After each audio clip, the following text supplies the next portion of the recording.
बिस्मिल्लाहिर्रहमानिर्रहीम। अस्सलाम वालेकुम जी दोस्तों, भाइयों, क्या हाल है? ठीक ठाक है। तो जनाब आज एक नई वीडियो के साथ हाज़िर हो। आज आप लोगों को बताऊंगा कि आप किस तरह अपने बैंक स्टेटमेंट बना सकते हैं, उसको मेंटेन कर सकते हैं। मैंने पहले भी एक वीडियो डाली थी, उसमें आपने काफ़ी तफसीलात बताई थी, लेकिन आज एक भी नए तरीके से आपको कुछ चीज़ें समझाता हूँ, सिखाता हूँ, ताकि क्योंकि जो बैंक स्टेटमेंट है वो सबसे मेन डॉक्यूमेंट्स आपका होता है। अगर आप किसी भी कंट्री का वीज़ा अप्लाई करते हैं तो आपकी जो बैंक स्टेटमेंट है वो जितनी मजबूत होगी, जितना बैलेंस होगा, जितने अच्छे तरीके से आपने उसको मेंटेन किया होगा, उतने ज़्यादा आपके वीज़ा के चांसेस होते हैं।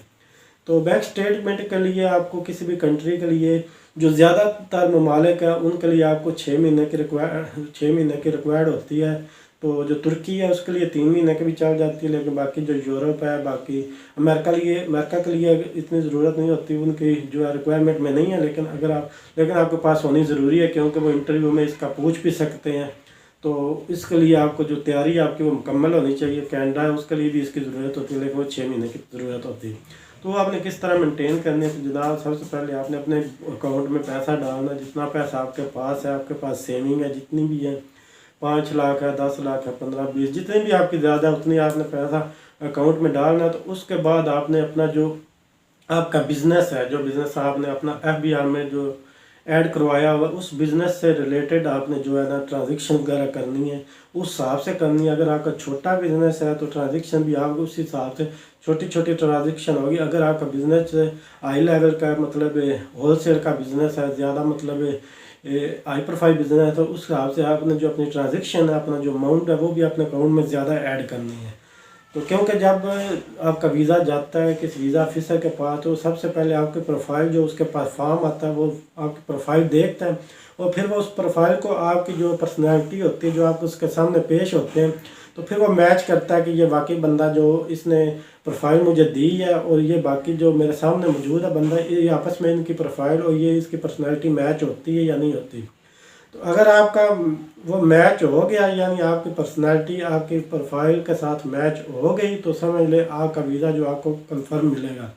तो अगर आपका प्रोफाइल इधर हो, लेकिन आप जो है वो इधर बेस कर रहे हो, इस साइड इतना नीचे हो या इधर हो, तो फिर बहुत ज़्यादा मुश्किल चांस है कि आपको वीज़ा मिले। क्योंकि जो वीज़ा ऑफिसर होते हैं वो बहुत ज़्यादा तैयारी, उनका यही काम होता है, वो बस बंदे को देख के, उसकी प्रोफाइल देख के जज कर लेते हैं कि ये बंदे ने फेक प्रोफाइल बनाई हुई या इसकी जेन्युइन है। तो जनाब उस हिसाब से आपने ट्रांजेक्शन करनी है, डेली बेस पे ट्रांजेक्शन करनी है, या कम से कम एक दिन छोड़ कर भी एक दिन कर सकते हैं। लेकिन जितनी डेली बेस पे जितनी ज़्यादा आपकी ट्रांजेक्शन होगी, उतना ज़्यादा जो आपकी स्टेटमेंट वो अच्छी तरीके से मेंटेन है, उतना ज़्यादा पेज बनेंगे। उसके जितना पेज उसके काफ़ी ज़्यादा हैवी होंगे, 20, 25 या 30 आपके पेज हो, तो उसकी एक और वैल्यू होती है।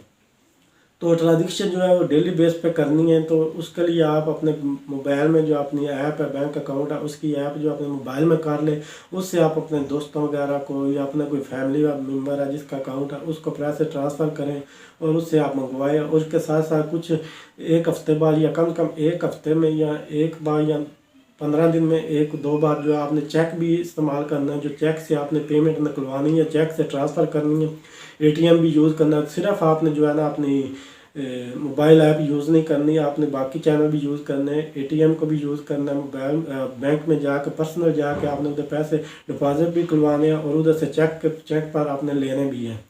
तो बाकी आप जो आपके यूटिलिटी बिल वगैरह होते हैं, बिजली का बिल है, गैस का, मोबाइल दूसरा फ़ोन वगैरह का, तो वो भी आपने कोशिश करनी है कि आप अपने जो है मोबाइल से उसका अपने अकाउंट से उनको पे करें। अपने जो ऐप है आपके पास मोबाइल में, उससे आप पेमेंट करें। बाकी आपका जो मोबाइल यूज़ करते हैं उसमें आप चार्ज वगैरह कराते हैं, पैकेज जो लगाना होता है, जो बैलेंस करवाते हैं, वो भी अपने जो दूसरा मोबाइल से करें, वो भी आपका ऐड होता जाएगा।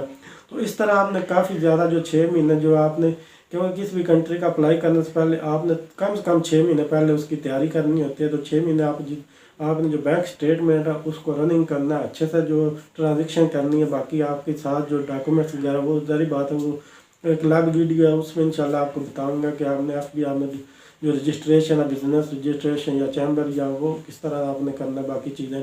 तो ये आज बस आपको यही बता रहा हूँ कि आपने बैंक स्टेटमेंट किस तरह मेंटेन करें। इस तरह आपने ट्रांजेक्शन वगैरह करती रहनी है।